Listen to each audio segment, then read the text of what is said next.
کی تقریب صرف اس مقصد کے لیے نہیں ہے کہ ہم پاکستان کی آزادی کا خالی جشن منا رہے ہیں، بلکہ نہیں، ہم اپنی نسل نو کو یہ بات گھٹی میں پلا رہے ہیں کہ ملک اور وطن کے ساتھ اگر محبت ہوگی، اگر وفاداری ہوگی تو پھر ہم اس ملک کی بھی خدمت کر سکتے ہیں، اسلام کی بھی خدمت کر سکتے ہیں اور پیغمبر کے دین اور شریعت کی بھی خدمت کر سکتے ہیں۔ کچھ لوگ بیچارے لبرل سٹائل اور سیکولر سٹائل جو دنیا میں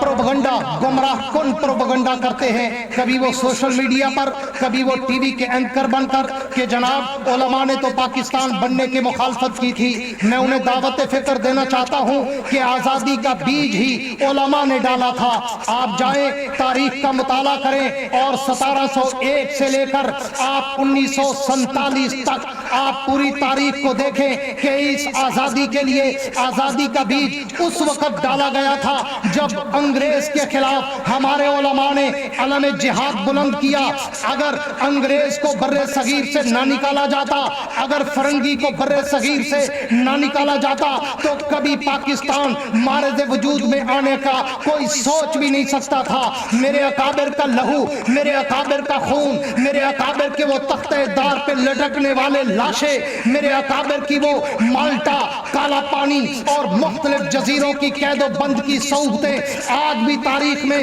سونے کے پانی سے لکھی ہوئی ہے کہ فرنگی کے مقابلے میں اگر میدان میں آیا تو میرا اور آپ کا قائد شاہ ولی اللہ دہلوی آیا۔ اگر فرنگی سامراج کے مقابلے میں آزادی کی تحریک کا پرچم لے کر آیا تو وہ میرا اور آپ کا قائد علماء کا سرحیل شاہ عبدالعزیز آیا۔ اگر فرنگی سامراج اور انگریز سامراج کا مقابلہ کرنے کے لیے بر صغیر کو آزادی کا پرچم بلند کرنے کے لیے کوئی میدان میں آیا تو وہ میرا اور آپ کے اکابر حاجی امداد اللہ مہاجر مکی کی شکل میں آیا، سید احمد شہید کی شکل میں آیا، شاہ اسماعیل شہید کی شکل میں آیا، مولانا زامن شہید کی شکل میں آیا، مولانا یحییٰ شہید کی شکل میں آیا، علماء فرنگی محل کی شکل میں آیا، پیر سید جماعت علی شاہ کی شکل میں آیا، مولانا ابراہیم سیال کوٹھی کی شکل میں آیا، اور اسی طرح ہمارے پیر سیال شریف کی شکل میں آیا۔ جب لوگ انگریز سے گدیاں لے کر، انگریز سے جائیدادیں لے کر،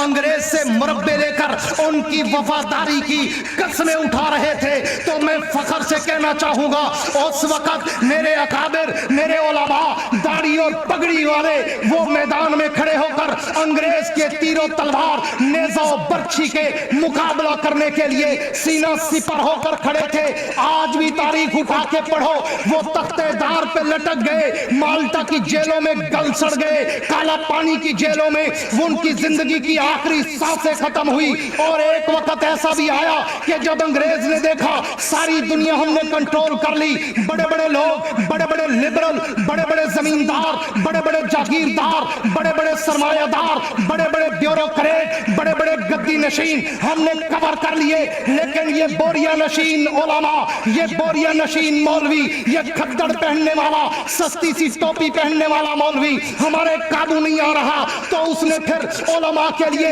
سنگین سزاؤں کا اعلان کر کے علماء کو تختہ دار پہ لٹکانا شروع کیا۔ جاؤ تاریخ کا مطالعہ کرو، میں تاریخ کا ادنا سا طالب علم ہوں۔ ایک ایک دن میں 10,000 علماء کو پھانسی پہ لٹکا دیا گیا، اور مورخ آج بھی لکھتا ہے دلی کے چوک سے لے کر پشاور کے درہ خیبر تک دونوں طرف سے سڑک کے کنارے جو درخت کھڑے تھے، کوئی درخت ایسا نہ تھا کہ جس درخت پہ کسی عالم کی لاش لٹکی نظر نہ آئے۔ میرے اکابر نے یہ قربانیاں دی اور بیج بویا آزادی کا، علماء نے قربانیاں دی اور بیج بویا آزادی کا، اور تختہ دار کو چوما، اور جب میرے کچھ علماء کو کالا پانی کی جیل میں ڈالا گیا اور پھر انگریز کی عدالت میں لایا گیا تو وہ 5 علماء تھے۔ انگریز کی عدالت میں جب کیس ٹرائل ہوا تو انگریز نے انہیں سزائے موت کا اعلان کیا اور سزائے موت کی ان کو سزا سنائی، واپس لایا گیا جیل میں۔ چند دن کے بعد سزائے موت یعنی پھانسی پہ لٹکایا جانا تھا تو دیکھا گیا وہ علماء بڑے خوش جشن منا رہے ہیں. ابھی کچھ دن باقی ہے, ہم اللہ کے ہاں چلے جائیں گے, جنت کے نظاروں میں چلے جائیں گے. ہم یہاں سے اس ظلم و ستم اور جبر و استبداد سے ہماری جان چھوٹ جائے گی. جب وائسرائے برطانیہ کو یہ خبر ملی, وائسرائے ہند کو جب یہ خبر ملی کہ جن مولویوں کو تم نے سزائے موت دی ہے وہ تو جیل میں جشن منا رہے ہیں, وہ تو کہتے ہیں ہم جنت میں جانا چاہتے ہیں. انگریز نے کہا اس کا ری ٹرائل کیا جائے, دوبارہ کیس اوپن کیا جائے. جج دوبارہ کیس سنے گا. دوبارہ کیس سننے کے بعد انہیں بلایا گیا اور کہا گیا مولویوں ہم تمہیں وہ موت بھی نہیں دینا چاہتے جس موت پہ تم جشن منا رہے ہو. ہم تمہاری موت کو عمر قید میں تبدیل کرتے ہیں. وہاں پر پھر کسی اس مرد کلندر نے ایک شعر کہا تھا, ہاں ایک شعر کہا تھا کہ کیا کہوں مستحق دار کو, مستحق دار کو حکم نظر بندی ملا, مستحق دار کو حکم نظر بندی ملا. کیا کہوں کیسے رہائی ہوتے ہوتے رہ گئی. میرے اکابر تو وہ تھے جو موت کو رہائی سمجھتے تھے کہ ہم پھانسی کے مستحق تھے, لیکن ہمیں عمر قید میں تبدیل کر دیا گیا. مستحق دار کو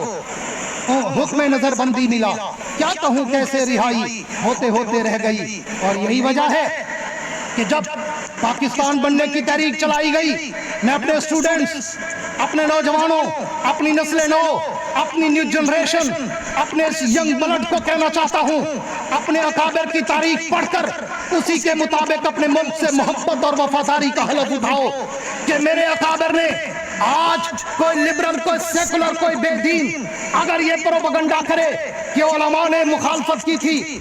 کس نے کی تھی, جاؤ قائد اعظم بابا قوم محمد علی جناح کی ہسٹری پڑھو. جب اس سے کسی نے سوال کیا کہ جناح صاحب آپ کے ساتھ کوئی عالم تو نہیں ہے, تو مسٹر محمد علی جناح قائد اعظم نے بڑا خوبصورت جواب دیا. اس نے کہا تمہیں کیا پتا, میرے ساتھ ایک عالم ایسا ہے جو ہزاروں علماء پہ بھاری ہے. کسی نے پوچھا وہ کون, تو جس کا نام قائد اعظم نے لیا وہ میرے اور آپ کے قائد علماء دیوبند کے سرسید مولانا اشرف علی تھانوی تھے. جاؤ پاکستان کی تحریک کی ہسٹری کا مطالعہ تو کرو. جب سینٹ میں ریفرنڈم کا موقع آیا, جب کے پی کے صوبہ صدر تھا اس وقت, جب انہوں نے کہا کہ ہم پاکستان کی تحریک کا ساتھ نہیں دیتے, جاؤ ہسٹری کا مطالعہ کرو. کون تھا وہ اشرف علی تھانوی, کون تھا وہ شبیر احمد عثمانی, کون تھا وہ مولانا ظفر احمد عثمانی, جنہوں نے سلیٹ کا اور صوبہ سرحد کا دورہ کر کے وہاں پہ ایسا تحریک کا ایسا روح پھونکی کہ جب ریفرنڈم ہوا تو پھر اکثریت کے ساتھ اس قوم نے فیصلہ دیا کہ ہم پاکستان کے ساتھ ہیں. یہ میرے اکابر کی قربانی ہے. یہی وجہ ہے میں آج کے لبرل اور ٹائی برادر, میں آج کے سیکولر اور بے دین کی بات کیسے سنوں. میں نے تو تاریخ کے اوراق پلٹ کے دیکھے ہیں, میں نے تو تاریخ و سیر کے جھروکوں میں جھانک کے دیکھا ہے کہ جب پاکستان بنا, قائد اعظم محمد علی جناح اور علامہ اقبال کے خوابوں کی تعبیر اور پاکستان سے محبت رکھنے والے مسلمانان ہند نے جب تحریک چلائی اور پھر پاکستان مانند وجود میں آیا, تو پھر جاؤ قائد اعظم محمد علی جناح کی تاریخ پڑھو. جب پاکستان بنا پہلی دفعہ کراچی میں بھی پرچم کشائی ہونی تھی اور بنگلہ دیش میں بھی پرچم کشائی ہونی تھی. اس سے بڑا ثبوت میں اور کیا دے سکتا ہوں کہ قائد اعظم محمد علی جناح نے کسی ٹائی والے کو, کسی کلین شیو کو, کسی بابو کو, کسی لبرل کو, کسی سیکولر کو, کسی بے دین کو جھنڈے کی پرچم کشائی کے لیے نہیں بلایا. کراچی میں میرا قائد مولانا شبیر احمد عثمانی جھنڈا کھڑا کر رہا تھا اور بنگلہ دیش میں میرا قائد مولانا ظفر احمد عثمانی جھنڈا کھڑا کر رہا تھا. بابا قوم قائد اعظم محمد علی جناح تو پرچم کشائی کی پہلی تقریب کرے, علماء کو بلا کر, علماء دیوبند کو بلا کر, شبیر احمد عثمانی اور مولانا ظفر احمد عثمانی کو بلا کر, اور آج کے لبرل کہیں کہ نہیں جی مولوی کو مخالف تھے. ہو گئے دو چار کی اپنی الگ رائے, اختلاف رائے ہر کسی کا حق ہے, آزادی اظہار رائے ہے, کسی نے اختلاف کیا ہوگا, لیکن ملک بنانے میں میرے اکابر کا انگریز کے مقابلے سے لے کر پاکستان کے بننے تک, پاکستان کے بننے سے لے کر پاکستان کا پہلے دن پرچم بلند کرنے تک اگر تمہیں نظر آئیں گے تو میرے اکابر علماء دیوبند نظر آئیں گے. آج میں اپنے نوجوانوں کو یہی روح پھونکنا چاہتا ہوں کہ یہ ملک ہمارے اکابر کی محنتوں سے, ہمارے اکابر کی قربانیوں سے, ہمارے اکابر کی جدوجہد سے، ہمارے اکابر کے خون کی رنگینیوں سے، ہمارے اکابر کے خون کی خوشبو کی مہمیز سے یہ ملک ہمیں ملا ہے۔ اس ملک کی قدر کرو۔ اگر یہ ملک ہے تو ہم ہیں، یہ ملک ہے اسلام کا نام ہے، یہ ملک ہے شریعت کا نام ہے۔ خدا نہ خواستہ اگر ملک میں برا وقت آیا تو پھر ہندوستان میں تمہیں شاید نالیاں صاف کرنے کے لیے تو رکھ لے گا، لیکن اسی طرح پروٹوکول کے ساتھ عزت دار بنا کے تمہیں نہیں رکھے گا۔ اس لیے ہمارے اوپر فرض ہے کہ ہم جب تک زندہ رہیں، زندگی کی آخری سانس تک اپنے ملک کے وفادار بھی رہیں اور اپنے ملک کے ساتھ محبت کرنے میں سب سے آگے بھی رہیں۔ سارے نوجوان میرے اسٹوڈنٹ ہاتھ کھڑا کر کے وعدہ کرو، دونوں ہاتھ کھڑا کر کے، کہ ہم زندگی کی آخری سانس تک اپنے ملک کے وفادار، محب اور ملک کے لیے جانباز سپاہی بن کر رہیں گے۔ تو میں اس ملک کے پاکستان کی بقا کے ضامن ان اداروں کو بھی خراج تحسین پیش کرنا چاہتا ہوں کہ جن اداروں کی شبانہ روز کی محنتوں کے ساتھ، جن اداروں کی شبانہ روز کی محنتوں کے ساتھ آج ملک پاکستان میں امن ہے، آج ملک پاکستان میں سکون ہے، آج ملک کی سرحدیں محفوظ ہیں، آج ملک کی جغرافیہ محفوظ ہے، آج ملک کی ساری سرحدات میں